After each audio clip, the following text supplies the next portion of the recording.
Hi guys, welcome to my channel. Kung bago na sa channel ko, do please like and subscribe. So ngayon, maraming salamat sa lahat at sa pagsama sa journey ko, pagkuha ng bagong motor natin. Yan.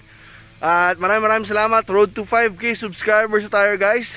So ngayon, ito na pinangako ko sa inyo sa last vlog ko na gagawin natin review, full review itong bagong motor natin. Ang CF Moto 300 SR. Let's go! Boom!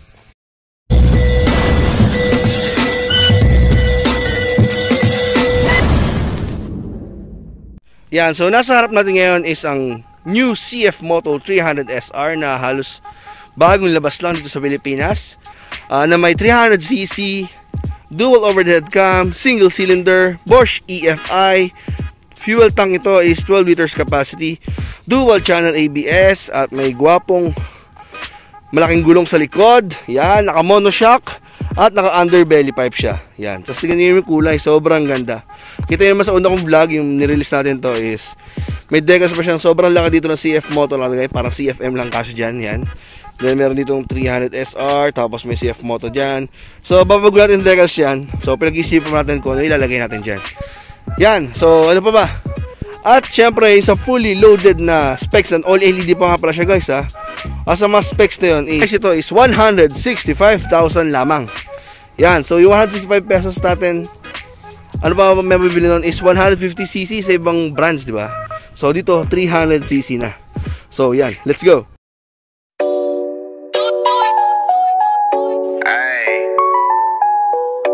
bitch. 2019, nigga, we only sippin' Wacky. Double cup full, nigga, on my mama's, nigga. Everything we do, yeah. Slurred, bitch. HT made the wave. Slurred, yeah, we pulled up. Pour the deuce in the Sprite, then we go up. Got a bitch for the bros, yeah, she hold up. All my niggas with a gang, so we mowed up. Slurred, yeah, we pulled up. Put a deuce in the Sprite, then we go up. Got a bitch for the bros, yeah, she hold up. All my niggas with a gang, so we mowed up. MOE the gang, never change shit. All these niggas switching, better lane switch. I can never fuck with a lame bitch. I was down niggas on some fake shit, snake shit. Talking out the neck, give you facelift. Did this on my own, I can never fucking fake it. Pops put me on, John Jones heavyweight shit. I ain't throwing hands, so I bought the fucking K.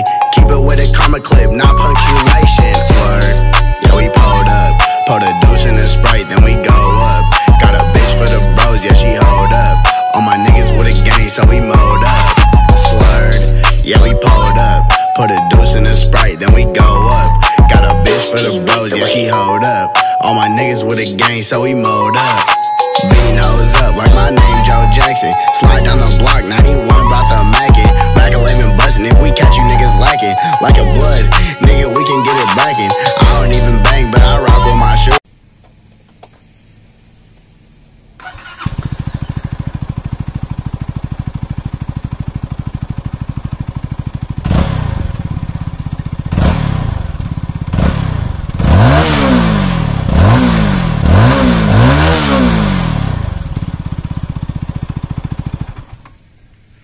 So yun guys, yung sa headlight. So all LED siya, kitang-kita naman. Tapos napakalakas at napakaganda ng daytime running light niya. Ayan, no?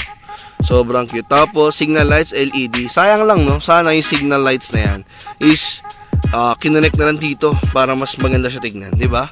So ayan yung headlight niya LED. Sobrang tapang na mukha niya. Then may air scoop dun sa baba. May para sang chin dyan. Yan. Then sobrang ganda ng pagka paint job sa yung hulma ng fairings, napakaganda. Then meron siyang clear visor. Yan. Sana ginawa na lang din smoke or black na lang agad, ano? Kasi hindi tayo fan ng mga clear. Saka mas maganda talaga kung alam niyo yun, black lang siya para hindi kita yung mga ganyan. May plastic sa kanyang screw. Yan. Then meron siyang logo na CF Moto dito. Then side mirror niya medyo mahaba. Pero na-fold naman siya guys. Ayan. Dito yan, medyo matigas lang. Tapos ayun, na-adjust din naman tong side mirror niya na sobrang laki. Tapos may nakasulat na CF Moto. Yan. Then ang kinaganda nito guys, yung mga bolts niya is may cover. Ayan, no? Parang di mabilis kalawangin. Saka ang linis siya tignan, di ba? See? Ganun sana. Yan. Tapos sa harap pa, fairings niya. Ang ganda na fairings niya. May kalagay ABS kasi nga ABS to. Tapos may design may fairings na may butas. Kaya labas pa rin yung talsik dito. Ayan, no? Then, dito lang siya gloss black. Sa likod is flat black na siya. Tapos yung inverted fork, ayan, upside down fork, tawagin na dyan. Then, masuk po CF Moto. So, yun yung rear brake, ay yung rear brake. Yung front brake na ABS. Yan, so disc brake. So, ayan yung tsura na guys, harap. Yung 300 SO. Then guys, ito naman tayo sa likod. So, kitang-kita naman, LED yung taillight na kakaibang shape. Sobrang ganda tingnan, ang sarap sa mata. Then, as you can see, kung napapansin nyo, ang likod niya, ang style is parang sa Ducati Panigale. Kung napanood nyo mga vlog ni Sir Reed for Speed, yan. Yung Panigale pula, ganyan yung tsura ng likod niyan. Saka R1, yan, ganyan yung tsura. So, para sa aerodynamics. Mas maganda yung airflow sa motor mo. Then, rear fender, yan. So, itong rear fender sa tatanggal to, pwede kang bumili sa Shopee. Koda Shop ba yung tao? Koda Shop, hindi pala. Basta ganon, napapalitan siya. Yan. Then, tatanggalin mo siya dyan. So, pwede siya mag-tail tidy. So, hanggang dito na lang yung plate mo. So, para kita-kita yung forma nung lapad ng gulong. Tapos, so, ito pa yung plate holder niya. Then, dito nakadugtong yung signal lights. Yan. LED din siya, guys. So, yan. CF Moto.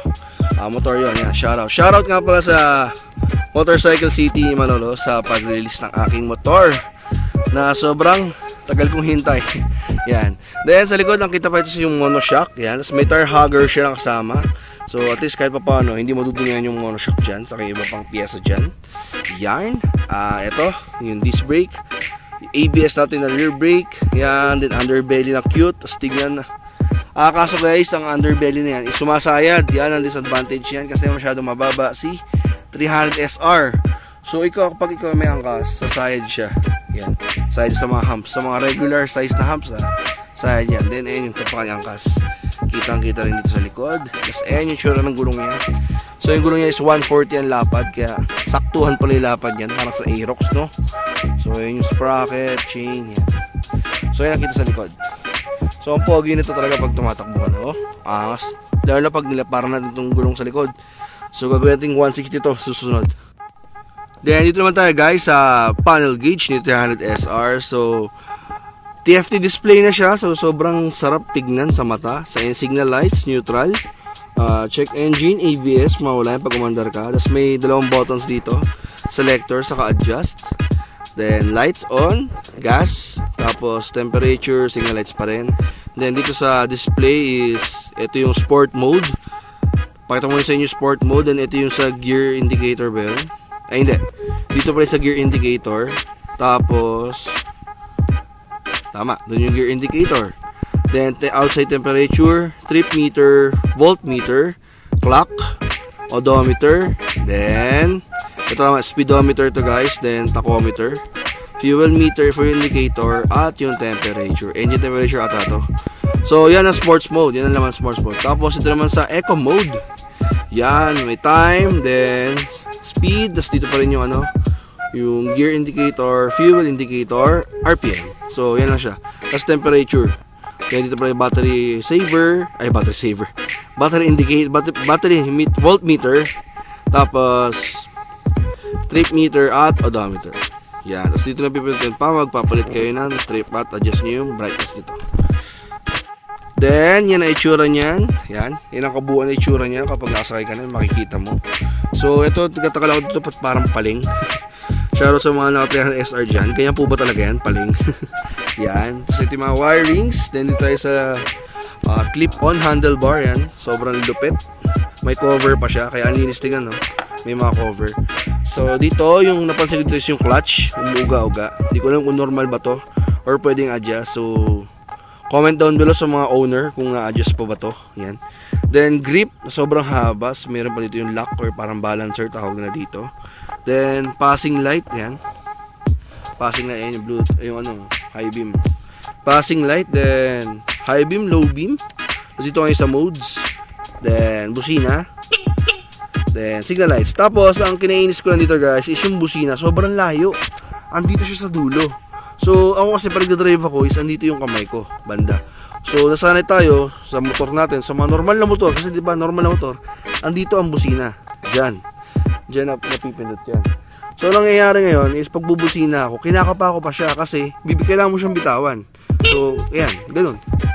Bibitawan mo pa siya para mabot lang or i-slide mo pa. Unlike doon sa kinasanayan natin na kapag andyan na, click mo na lang dito, diba? So sana sa F-Moto, hindi nyo nalilipat dito yung busina. Saka bakit ginawa nyo pang bilog? Ang hirap pindutin.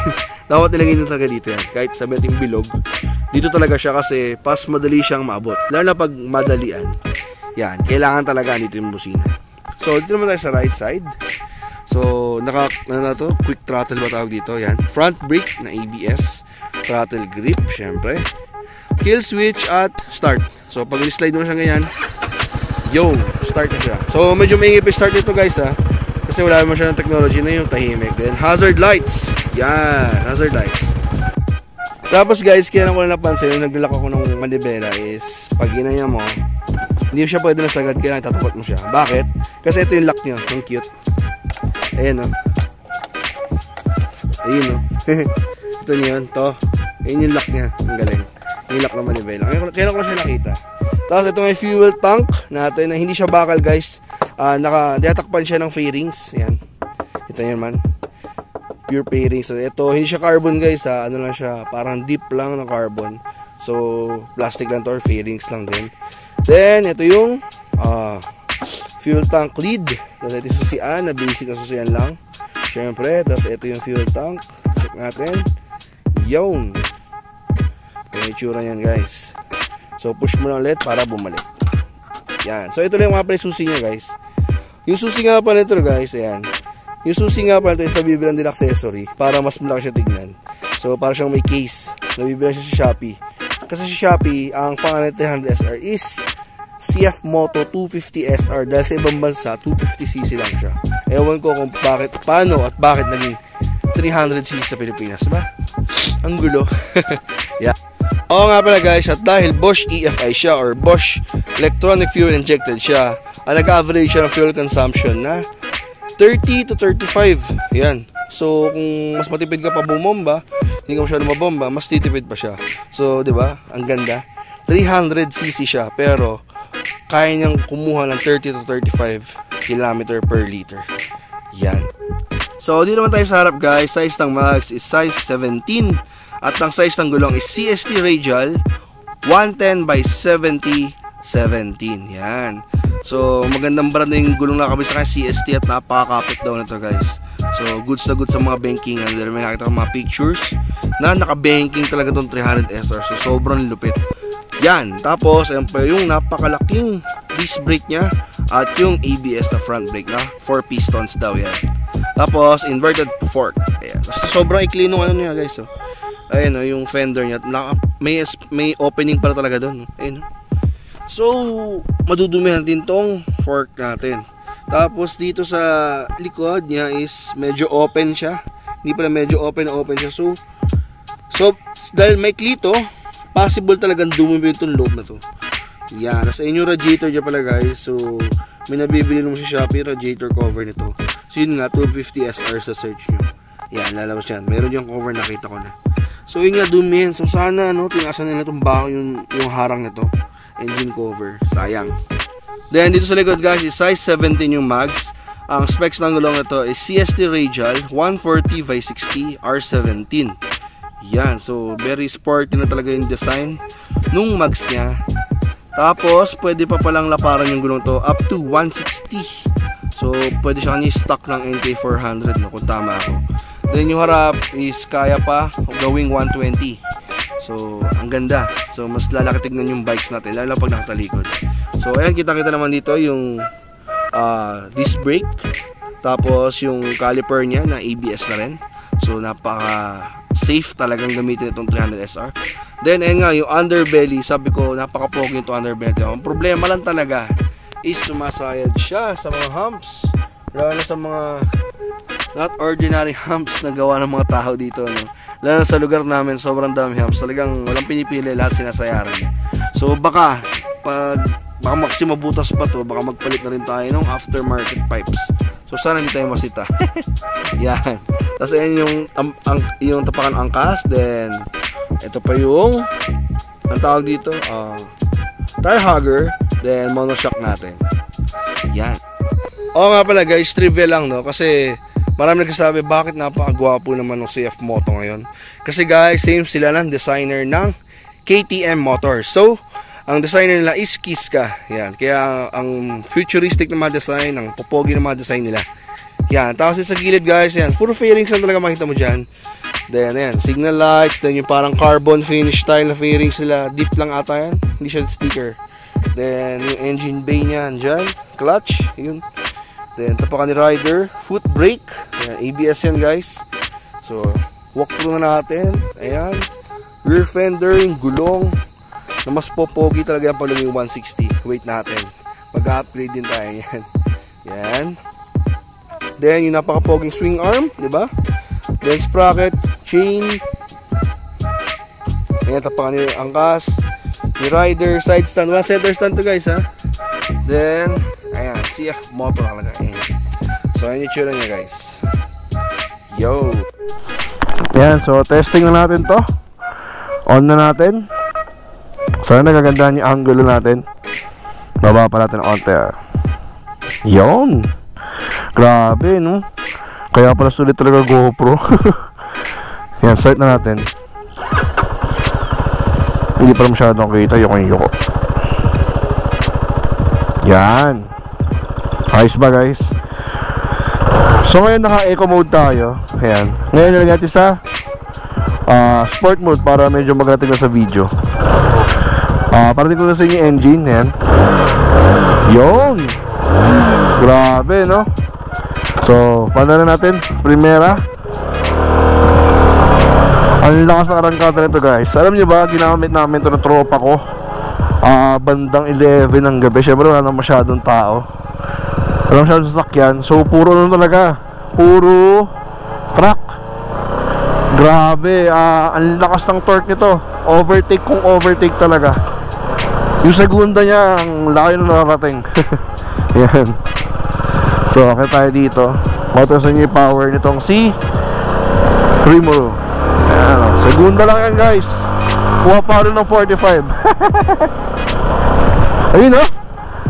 Naramdaman ko talaga sumayad yung sumayad yung underbelly ko. Ang saklap talaga. Uy, nilak na pa yung gate. Buti na lang. Thank you po. So, kumusta ba ang ilang araw ko kay GT300 SR o kay Rimuru? Sulit guys, sulit. Sa unang drive na binraking sa namin to ng mother ko. Di talaga namin sa MOA. Grabe. Dahil nga bago ulit ako sa riding position ito. Since medyo aggressive to, sporty. Ayan. E di, ayun, after ride, sakit talaga ng katawan ko. Kasi nga, medyo nakayuko ka dito. Tapos pag may angkas nga kasi, either ibigay niya yung bigat niya sa'yo, or niya sa'yo, ano yan? Hawakan kayo ng sa balikat mo, madiin.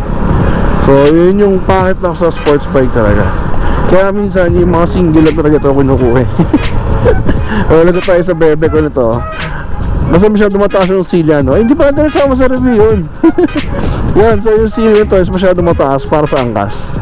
Yun, tapos yung sa silya naman ni rider is okay naman siya.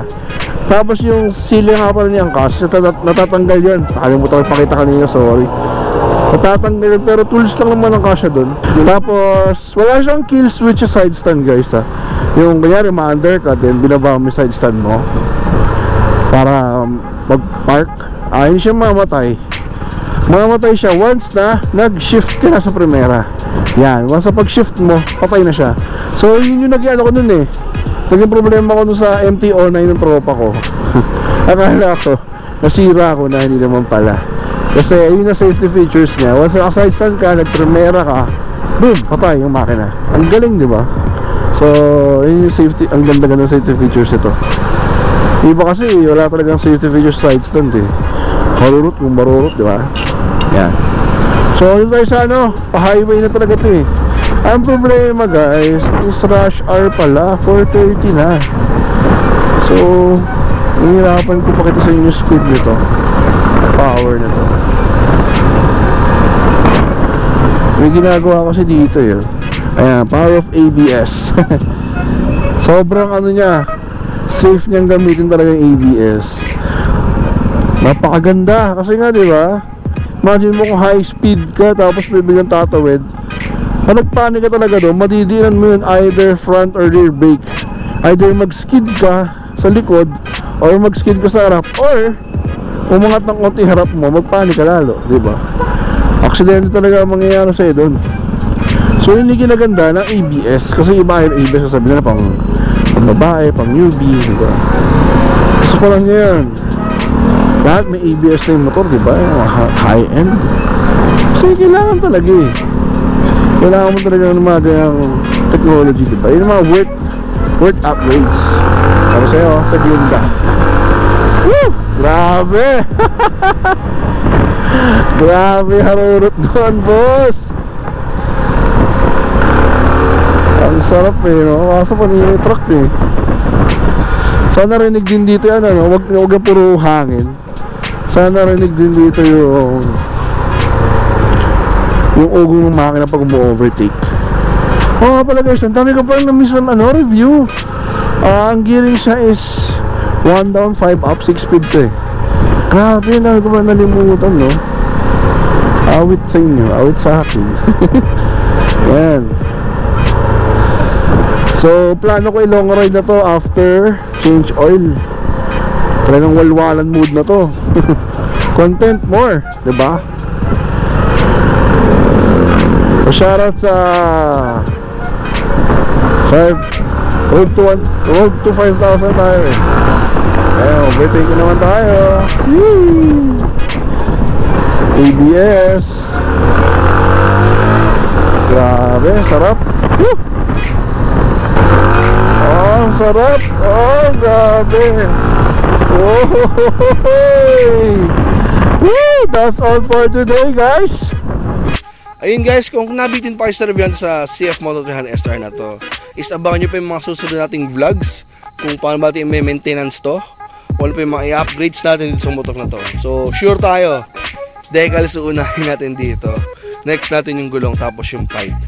Yan yung mga future plans natin sa kay Rimuru. Yan. So para sa presyong 165,000, worth it ba? Syempre worth it guys. So 165,000, pag sa ibang brand ka pumunta, makukuha mo is 150cc na sports bike ha. Doon sa dalawang brand na alam natin, yung Yamaha at Honda. Yan, di ba? So 150cc sa ganung price range makukuha mo. Pero dito sa CF Motors makukuha mo itong 300 SR na napaka-pogi at busog naman sa specs, di ba? Imagine mo Bosch EFI, inverted fork, TFT display, tapos dual channel ABS dun pa lang, di ba? Busolve na. Yan. So, maraming salamat guys sa pagsuporta. Road to 5,000 subscribers na tayo. At dahan-dahan na nakikilala ang channel natin. Maraming salamat sa inyo. At sa mga tumulong, mag-decide sa akin kung anong kulay kukuha natin dito sa 300 SR. At yung mga nag-suggest at nagpayo sa akin kung bakit eto ba ang dapat kukuha. So, maraming salamat nga pala kay Jao Moto. Yan. Dahil kakapanood ko sa vlogs mo Sir Jao, nakapag-decide ako dito sa 300 SR. At syempre kay Kuds PH, kasama sa 300 SR, sa mga vlogger na 300 SR user. So yung kanya yung blue, yung parang pang MotoGP style. Yan. At sa tropa ko si Ken Carpeso, yan. Maraming salamat sa'yo bro, tropa ni Jao Moto yun. So isa sa mga nagbudol sa akin na 300 SR ang kunin ko. Kasi dapat RC200 ko kunin ko. Pero una talaga, ang kukunin natin is yung Baja RS200. Pero yun nga, sinuwerte tayo at nakita natin to sa vlog ni Sir Jao. Kaya nakapag-decide din tayong eto na ako natin. Yan. Kukunin natin. Yan. So maraming salamat guys sa walang sawang pagsuporta. Do please like and share and subscribe nyo na rin to. Pati yung page ko na Motor Yon sa Facebook. Yan. Follow at like nyo na rin. Share nyo na rin mga videos ko at baka magpamigay na naman tayo ng kung ano, di ba? So, sali lang kayo guys. So, yun. Support local motovloggers. So, maraming salamat guys. Bye. Boom!